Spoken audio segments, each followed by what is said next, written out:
I don't know if you all know Dr. Adam Holden. I'm going to be inspired. With them. He's going to talk for a half hour. I think I'm going to do evaluation for him, right, Adam? And when he's done, you're dismissed. Do take advantage of Nick, though, if you're coming back on the 6th, and we hope you do, to answer any final questions you may have, because this document is very important. Very, very important. Your licensure is dependent upon you being successful on that document. Okay? What are your questions? I'm going to talk just a little bit about the KPTT while we're still on the subject, because students who are close to the 20-point threshold are the ones that I see. So I'm the third reader on anybody who gets scores just above or just below 20. All of the tests are moderated. And I want to emphasize something which I think would be useful to you. I know at first glance this can be an overwhelming task for you, but I think it's really important that you focus on the right questions and the right things. Today's conversation is about a lot of smaller detail issues that, in my experience, don't trip any candidate up. So the ones you need to be aware of, the real small details you need to know about, the page limit, and really strict on that. So if you go 35 pages and 5 lines, and there's more stuff in those 5 lines, they won't grade it. So you've got to make sure that you keep the pace. And I think you're missing, I shouldn't say you're missing the point. I think you're asking the wrong questions if you're asking questions like, how do I find the lesson plan template? Or what happens if I have a group? Can I have 10 people in the group or 5 people in the group? Or what happens if my teacher is using this curriculum? Or what's happening? The test is really not designed to look at those things at all. There's somebody who's read, not just in this state, but internationally and in other states. I'm not going to give any points for that. I'm here to find out whether or not you can teach. This KPTT is to show whether or not you can teach. And in fact, the students who did not do very well last semester, I get to meet with all of them, and we have to walk them through it and have to redo it. I would say the vast majority of them focused on the wrong questions. So they would sit in front of me and say, but I got all this bit right. I followed this template, and I did this, and I did this, and I did this, and I did right. But in doing that, you didn't show that you could be a teacher. You didn't show that you could make changes on the fly. You didn't show that you could take initiative. You were so controlled by what you thought the details were. When something happened where we needed you to go off the road a little bit, where teachers needed you to seize the teaching moment, change the lesson plan, change the adaptation, turn around and say this was just horrible, or this adaptation was just awful, you didn't have the confidence to say that. You just stayed between the lines on that lesson plan, and because you did that, you got the point. Because in the real world, that's not what happens, right? It really isn't. Of the questions you asked Nick today, and I know it's overwhelming, but guys, honestly, you can pretty much do whatever you want. Seriously, I mean, really, I really would say that.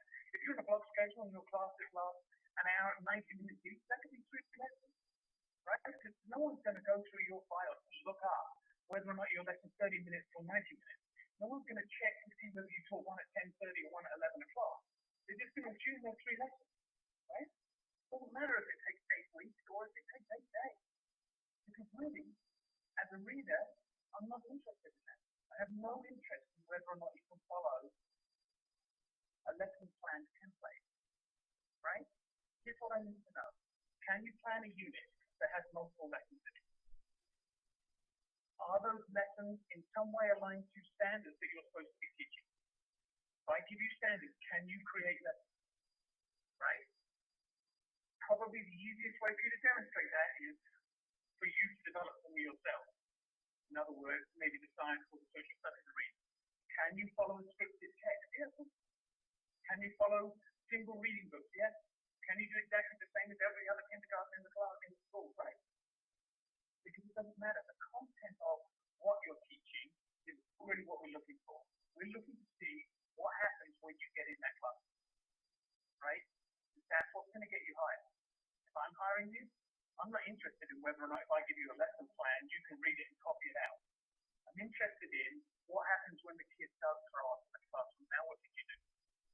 Right? What about the 2 kids that it's not working for? What changes did you make? And if you wrote down in your lesson plans at the beginning, for 8 weeks.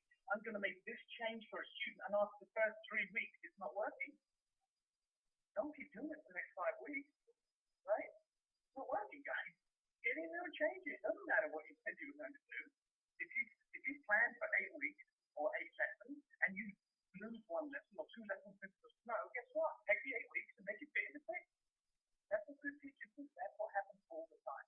So try not to worry too much about the smaller details. Now, one exception, and even people who scored very well for us last year did not score terribly well on data analysis. Right? So make it more complicated than it needs to be, right? I'm going to reserve judgment on teachers who don't give pre and post tests, right? Please give pre and post tests, okay? If you don't give a pre-test, how can you possibly know, or your class know what they don't know? Really? And that pre-test can be a conversation, right? It can be a conversation in the classroom where you ask 5 questions and gauge the answers, or it can be a 3-page multiple choice type, whatever you want it to be. Just gauge where they are and be aware of where they are. A lot of people lost points by not understanding how to analyze data, or analyzing data at the very end, right?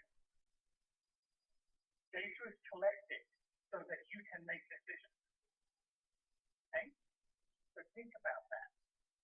What's the first point of data that you're going to collect? Oh, yes. When it comes to data analysis, what's the first piece of data you think you're going to collect in this process?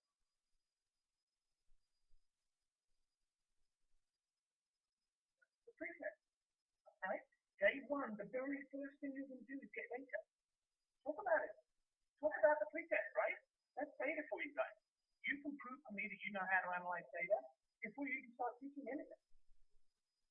You go in, you give a pre-test, and based on the pre-test you say, I was going to teach this, but I gave a test 75% of the kids for 80%.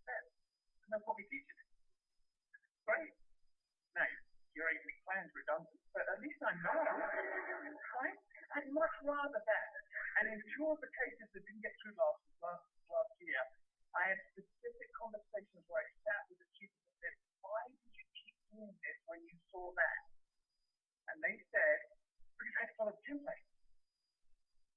I said, you're asking wrong questions. I don't want you to follow a template. I want teachers to use the template to be an effective teacher. Okay? Don't worry about going off script. Don't worry about changing lesson plan format. Don't worry about changing groups, subgroups. If a kid leaves your school in the middle of the semester, right? Your subgroup's down by 1 time, right?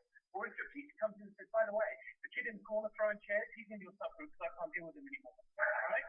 Great. You write a note halfway through, Adam came into my subgroup because he was throwing chairs. Right? We know that. We understand. The people who are grading this understand that happens in education all the time.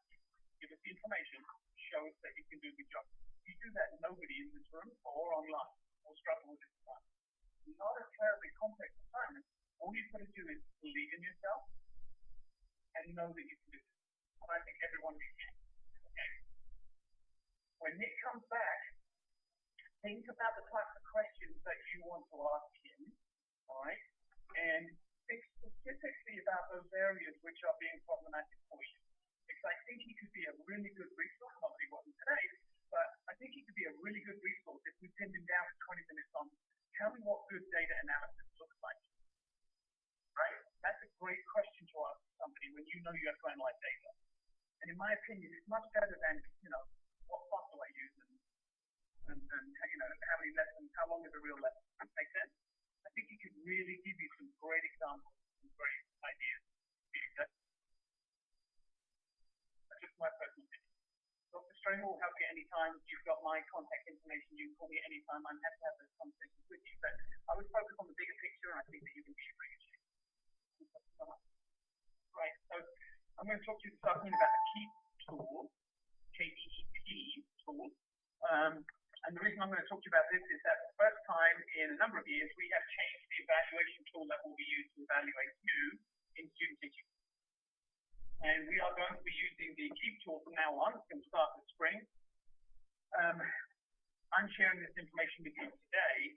Your cooperating teachers and supervisors probably do know, but they haven't been informed the details of this yet.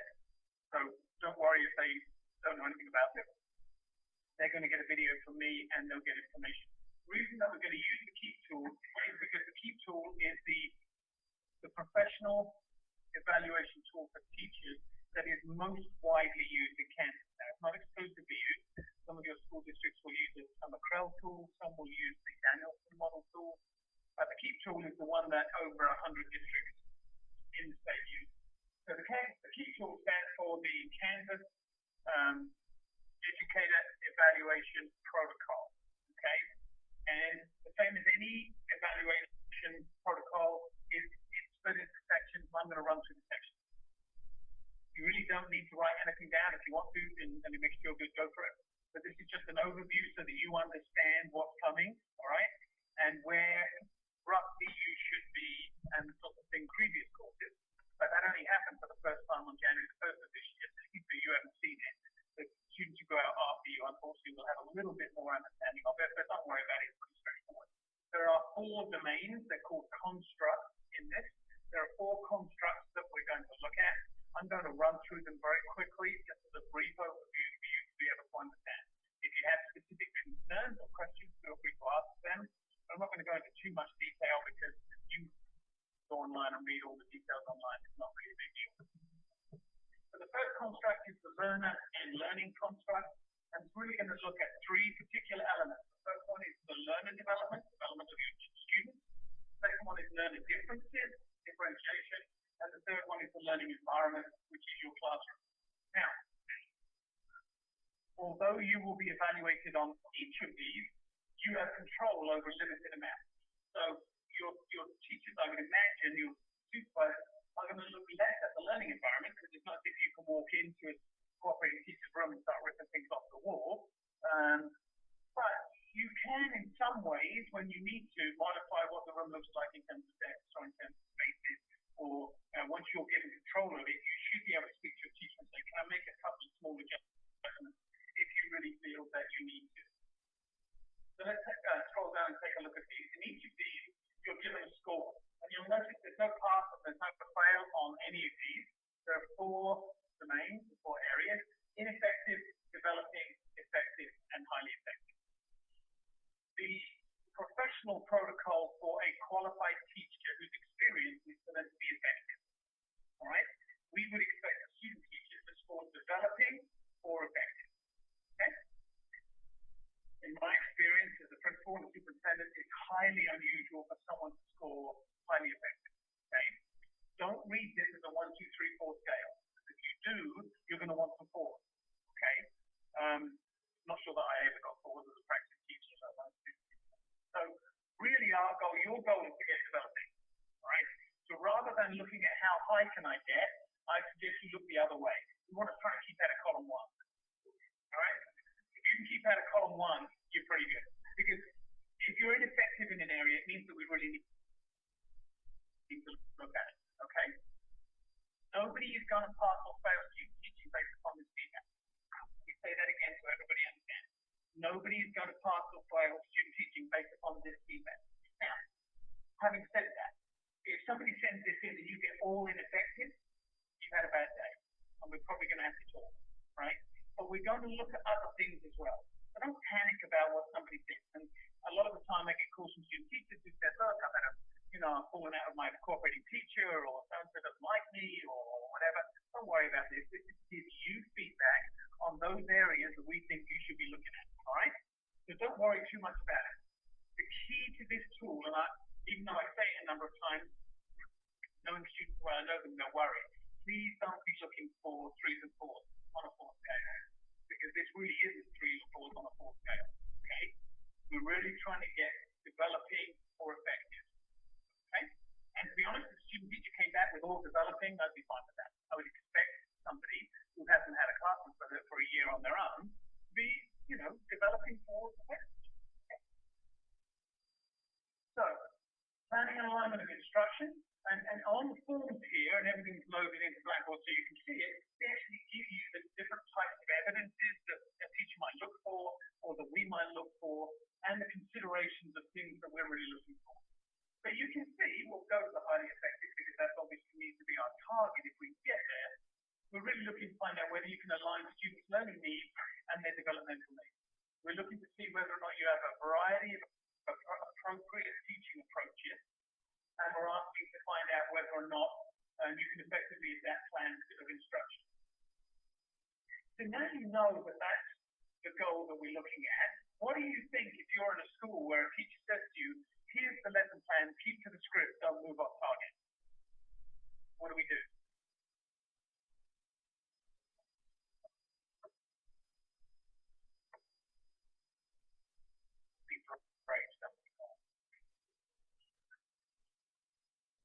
Right, the teacher tells you to jump up and down in the corner, guys, right?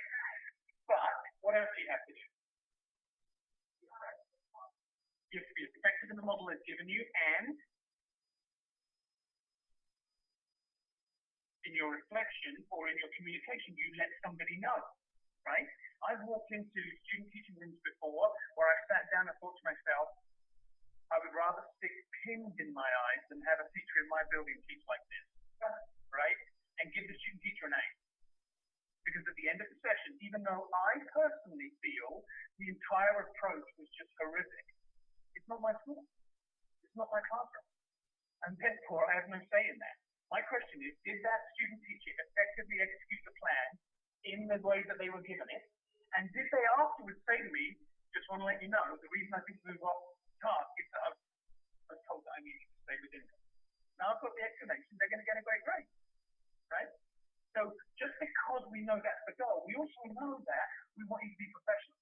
You would lose marks, might gain some respect from me, but you lose marks to say to the teacher, I'm not following this format, you don't know what you're doing, I'm doing my own stuff, right? Because you can't do that in a classroom, okay? So we understand that, and that's the same with the KCTP as well, right? And it's exactly the same with this. We understand, we come to observe, you start with a pre-observation conversation. Kind of uncomfortable with the lack of ability to modify and adapt this lesson. It's going to be a pretty script-based lesson. It's going to be teacher-centered. It's not necessarily the style that I would choose, but it's how we teach mathematics at school, and I feel that I've got to move instead. That's it. Perfect. Now we're going to move on, and now you're going to be judged based upon that criteria rather than a different set of criteria. So don't worry too much about all of these evidences, okay? Just make sure you communicate. Somebody who doesn't communicate that finds himself in a challenge. So now, I want to talk to you about, just for a second as we go through this, the other part of your student teaching course. You know, you have 496 and 495. So one of these, that's the elementary students. We'll do that at the end. You separate from these for that part. Remind me to go back and just refer to this to the elementary students. All right, so let's move on to 1.2. And I'm going to run through these pretty quickly. 1.2, learn a difference. Differentiation in the classroom, guys, we understand it. Can you consistently and effectively take steps to see students as individuals, as individual learners? And do you create a positive culture of respect in your classroom? Exactly the same thing. You sharing with me in your reflection or on a lesson plan that you're aware of the differences lets me know that you know about them, right? You can't always change something.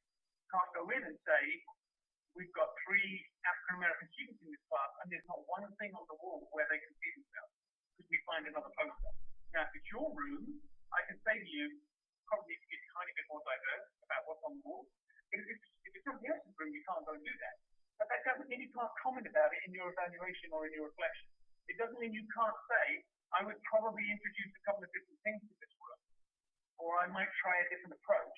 So you don't actually have to do it, you just have to let us know that you're aware of it. Moving on. 1.3 is the learning environment, much of the same.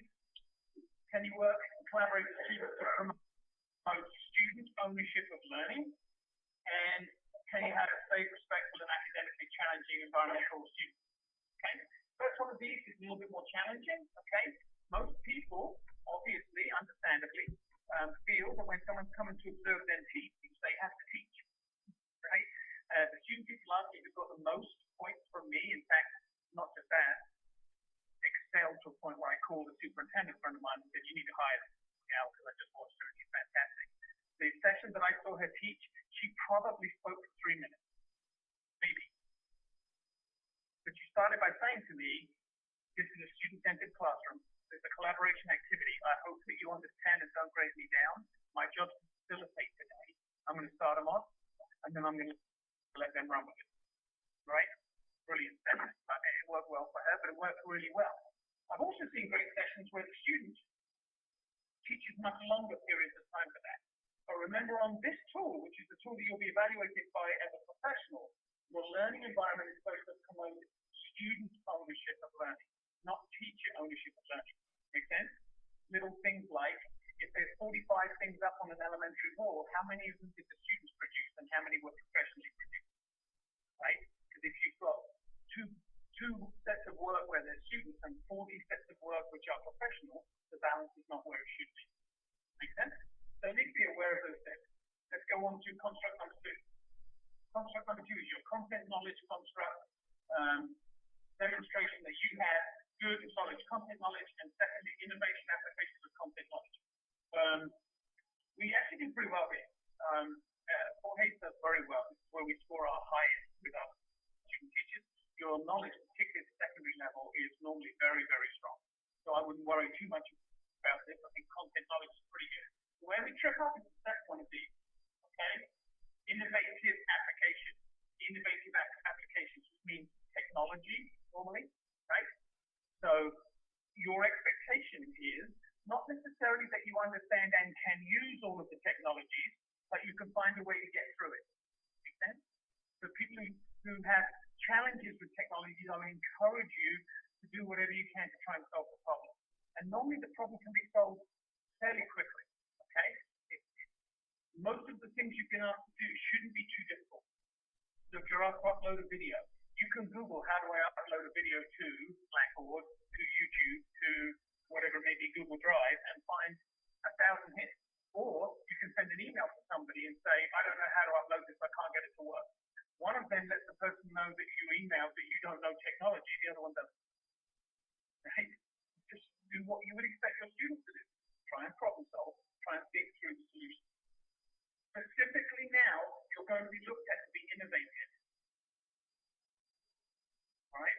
This is a specific move we're going to say to Kansas. They're going to look for you to try, be willing to try new things. Be willing to try different things. So your challenge there is if you're in the classroom with somebody who already is a master teacher and has been teaching for 25 or 30 years and has their way of doing things. Right? You can't go in and change everything, but you can add little bits to show innovation. You can talk when you reflect about, I'd like to try a couple of new things. And I'm talking specifically now to some of our secondary students. All right? Ran into a couple of problems with some physics students last year who said, well, this coach has always been doing it like this. I realize that, but that doesn't help you with this.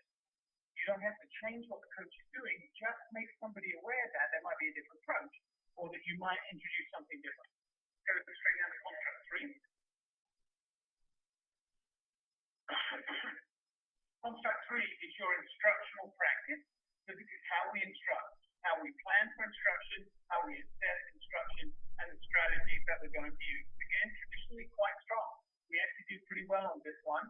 Of the 3, the area of weakness would probably be in areas, well, I would say area 2, but also bleeds over into the planning construction a little bit.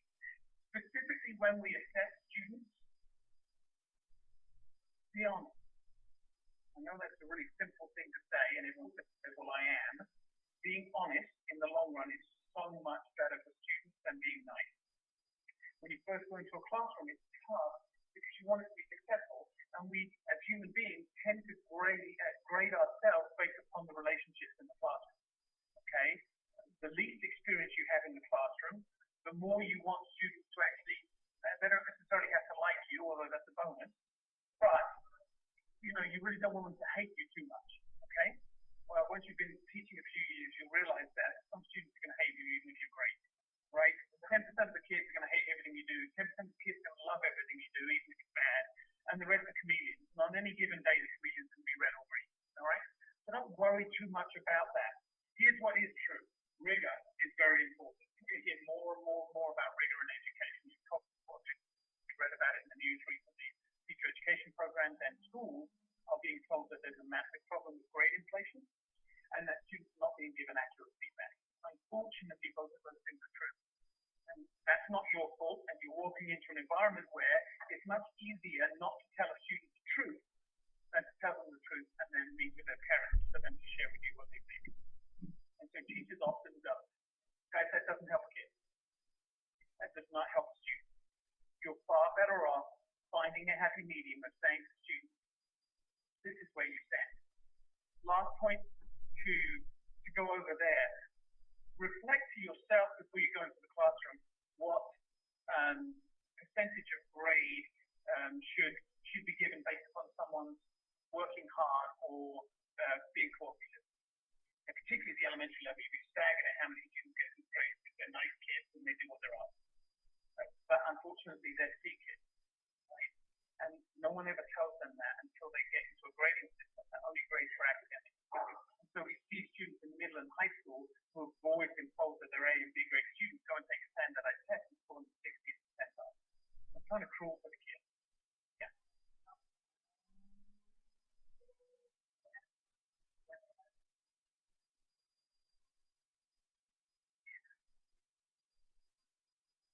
Right.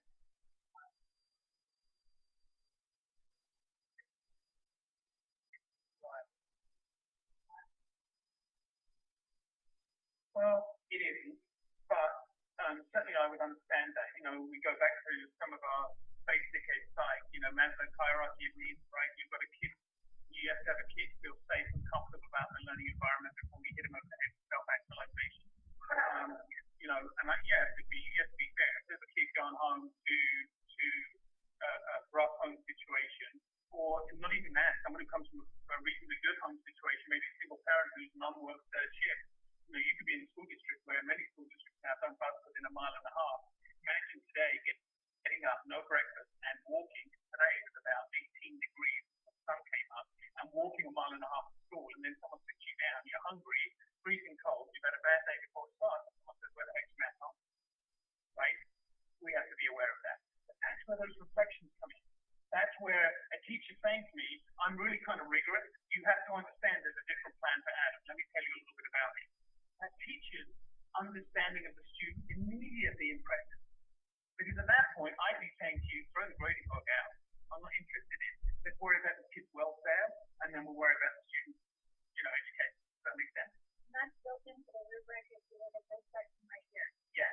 So ways of demonstrating learning, oral presentations, portfolios, other ways of doing things. Now, again, you're living within constraints. Okay? So you may be somebody, let's say you're in a school district where 70% of your students are on free and reduced lunches. The chances of a teacher having a very effective or a highly effective homework program, in my opinion, is pretty flawed in that environment. Most of the kids aren't going to be able to do it. So if a student teacher goes in and says, I'm not going to give any homework because these kids are going to get killed.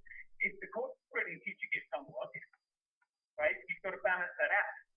So you've got to be able to say to the cooperating teacher, not sure I'm comfortable giving homework, what do you think? If the cooperating teacher says, oh, they have to have math twice a week, it'll make them strong and tough, it's good for them. Give them homework twice a week, right?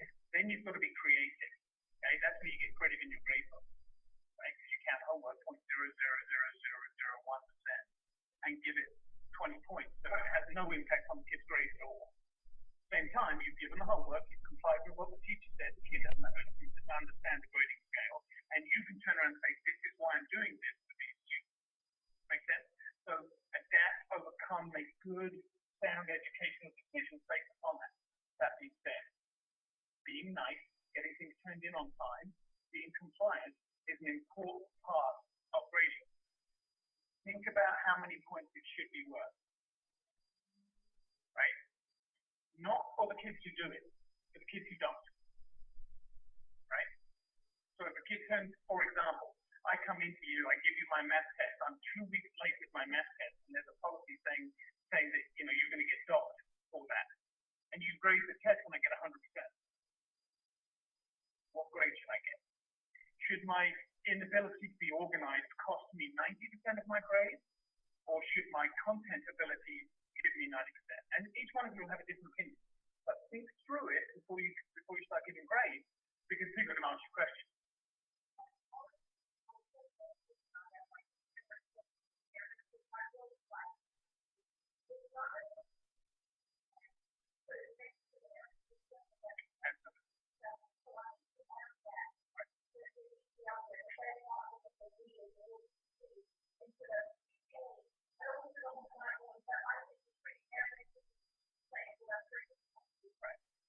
And you'll hear that from parents all the time.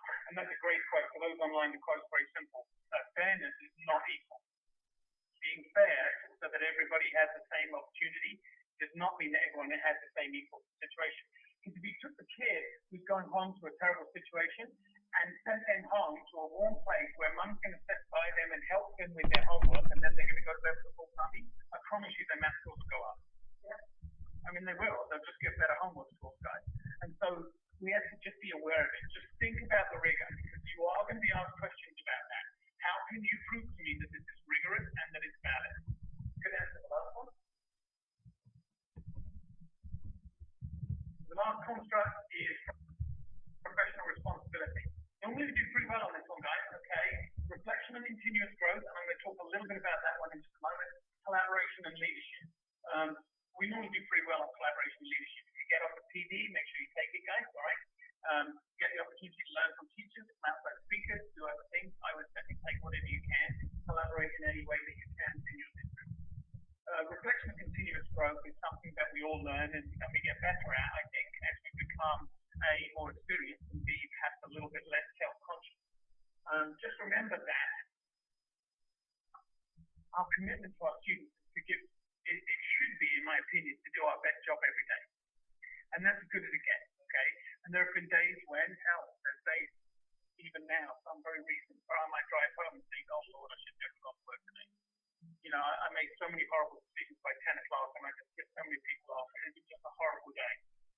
It's okay for me to verbalize that, because I don't think that that means that I'm horrible at my job, right? Now, there's some people who think it really does, but I don't have to subscribe to that.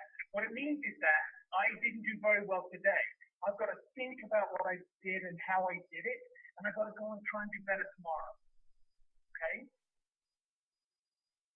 In the reflections that we see, and this is especially true in cases, especially true with your teachers, cooperating teachers, the more honesty, and I mean this, there is a direct correlation between the more honesty a student teacher and the grade. The more honest a student teacher is about their performance, the higher the grade they normally get. It's really that simple, guys. Because it doesn't matter if you have a bad day.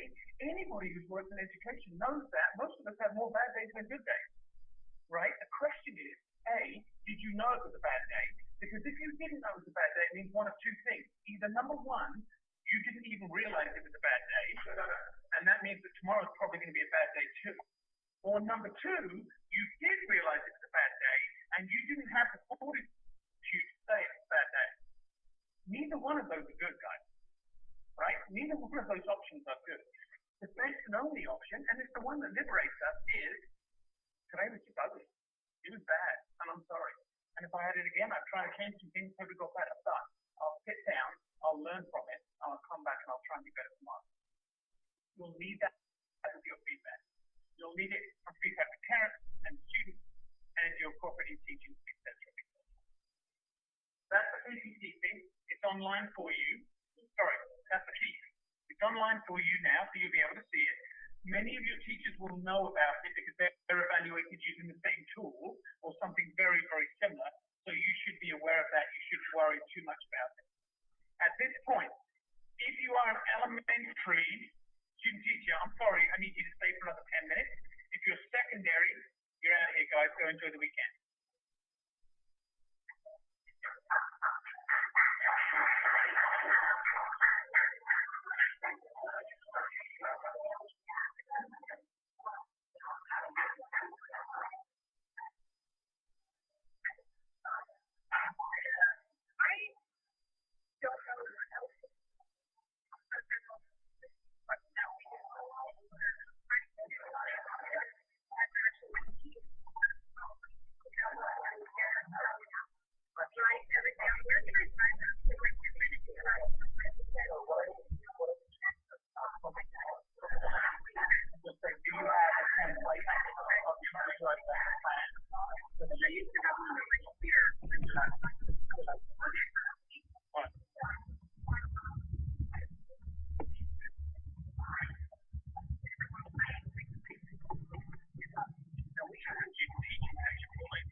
people online here.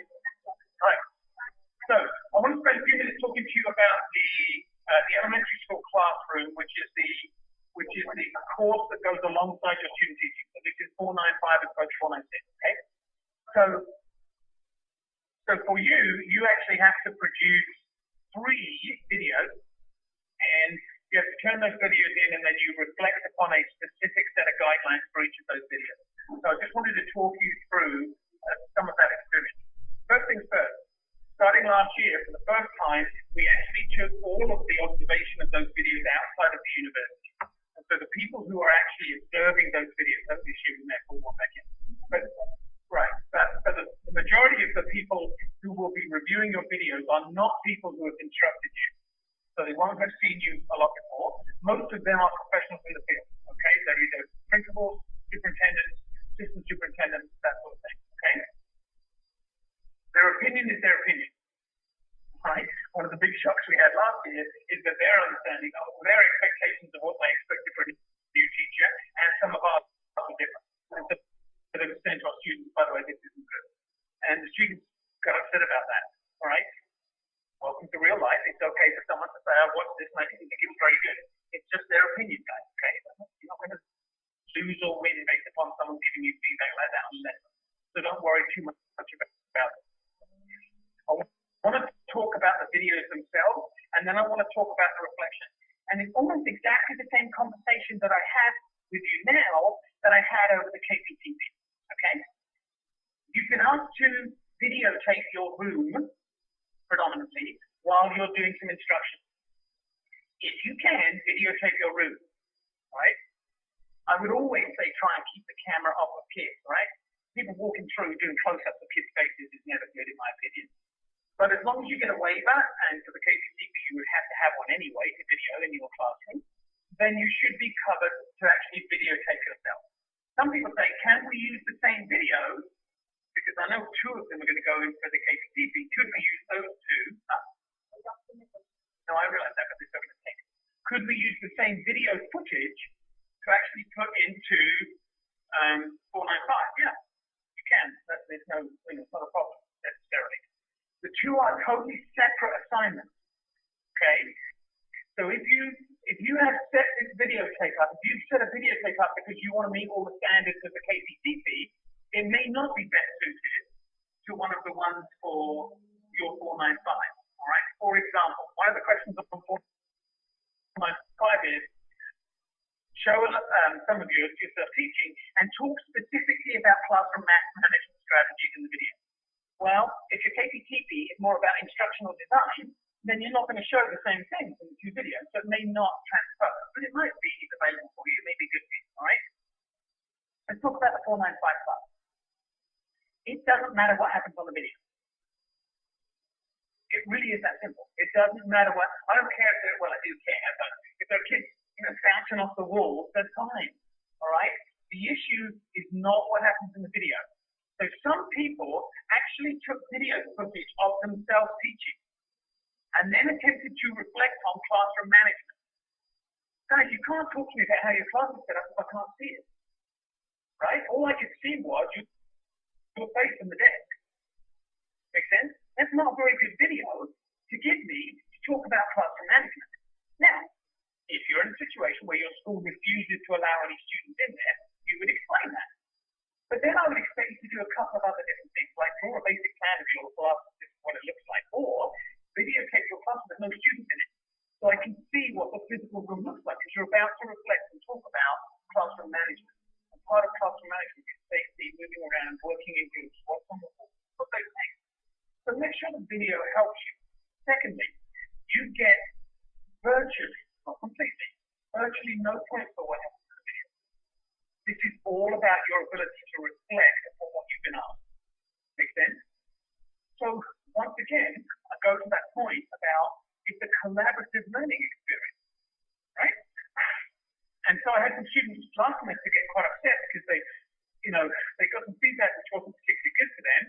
They got upset about it, and in one of the conversations, one of the students said to me, I'm so frustrated with this because I'm not very good at technology, number one, and I had to do this 4 times because the first 3 times kids were misbehaving. God, why didn't you use that? That's what we're talking about. I mean, seriously, that's the video we're talking about. Why didn't you put the first one in? Because the one you put in, the kids were sitting there. I fell asleep watching it. Right? They were asleep in the room. That's not a good classroom management video, right? If you're, it's like me. Thank you. I'm gonna show you my ability for classroom management, and then I videotape a pin drop silence test taking it in 10 minutes. You turn around and say, "What the heck is this? No one's moving. No one's speaking. No one's doing anything. How do I know if he can control the class or not?" Right? So choose a video where there's activity. Choose a video where you know, because you're going to start by saying, "I know what Adam's going to be doing. He's going to be doing a science experiment. He's going to be pouring water on someone's head after 5 minutes." At least you've got something to talk about, right? Don't worry about what's in the video, but think about what it is we've asked you to reflect upon before you put it in there, okay? Some of the students whose actual video footage was the weakest, in fact, one which I actually contacted and said, "You did know that this kid was closing the desk on the other kid's head." I mean, just, you didn't mention it, so I'm hoping you saw it in the video, just so you know, right? Got the highest score. Got the highest score because bless her heart, she was honest. And she said, "You know what, I just can't do a good job right now moving around the room. And I know the kids over there mess around. I've got to get better at it. You know, I've got to think about what, I just feel safer at the front of the room by my desk and right now." That's great reflection, right? It doesn't mean we want to work on to try and change, but it's honest, and it means that she understands proximity makes a difference. And so that becomes a good reflection rather than a negative one. You have 3 videos. They're going to be assessed, pretty strongly. Feedback. You'll get pretty honest and accurate feedback from folks who are going to grade them. Okay. Don't worry about it. The only people who got tripped up in those courses in that course in terms of passing or failing or grades were people who typically didn't hand stuff in. Okay. So don't panic too much about what it is. Just make sure that it's in place. This is one people tend to forget about, because you're in the middle of student teaching and you forget you suddenly got a video coming up. So I'm going to suggest that you take that same timeline that you're talking about for KPTV and you put these videos on that timeline. I know that sometimes this week I've got to get a 495 video done in my classroom. Make sense? And then you can go through from there. Any questions about this particular institution?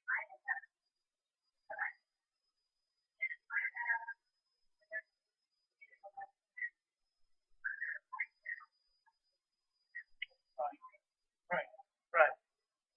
And then, I'll tell you what some people did. We didn't require it in the video, but some people started the video by actually photographing their lesson plan.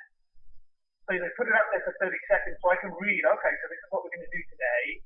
And then they cut to the kids. So I've got an idea of, and if they're giving a handout or there was a person who actually gave a little booklet out to students, actually did a video of the booklet. So now the person who's watching that sees exactly what's being used ahead of time.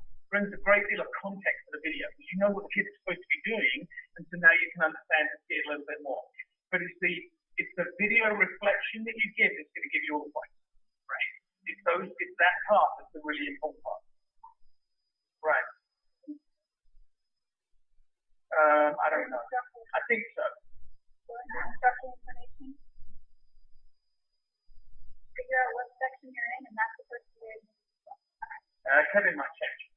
I think Kevin will change. Yeah, he may change. But you'll know about that next week if he does. If that's any luck.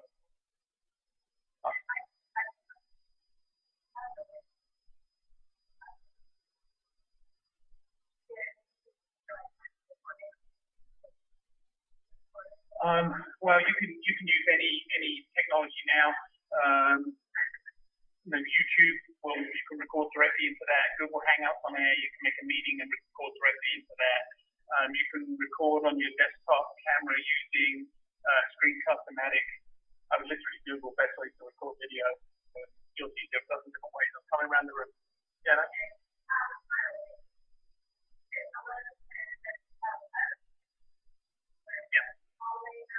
Yep. Right. That's great. No problem.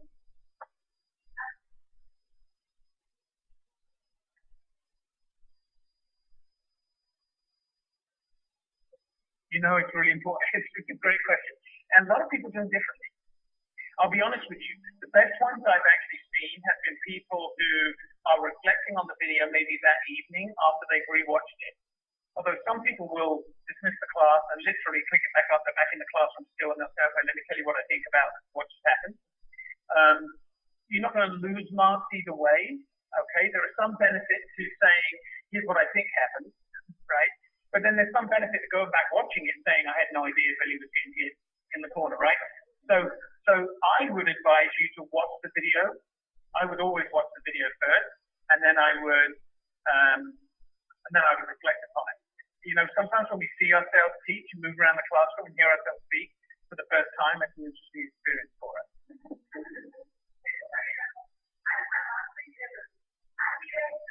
Right. Right. Yeah. Tell us. Yeah.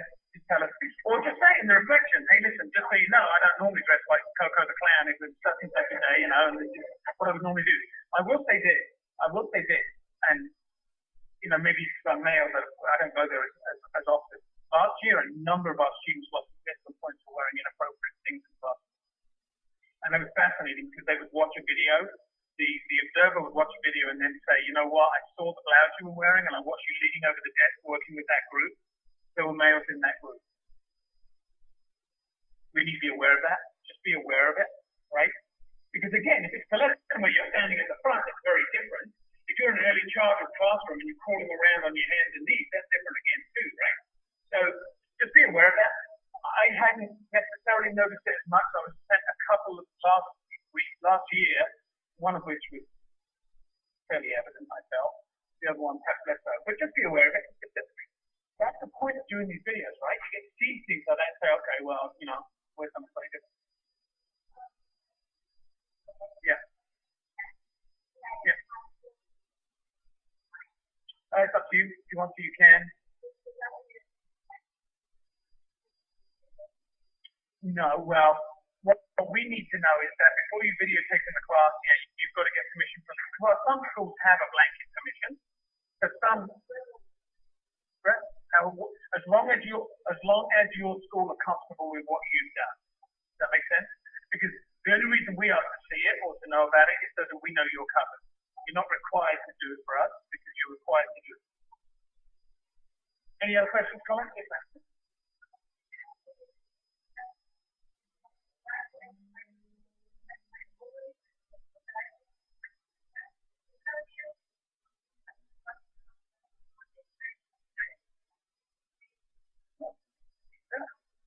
And we had some students actually write out a full reflection and then say, look, I just feel better writing rather than speaking, and then they read it and attach both. Again, the purpose of this course is for you to demonstrate your ability to watch yourself and reflect upon what happened. As long as you do that, you're not meaningful.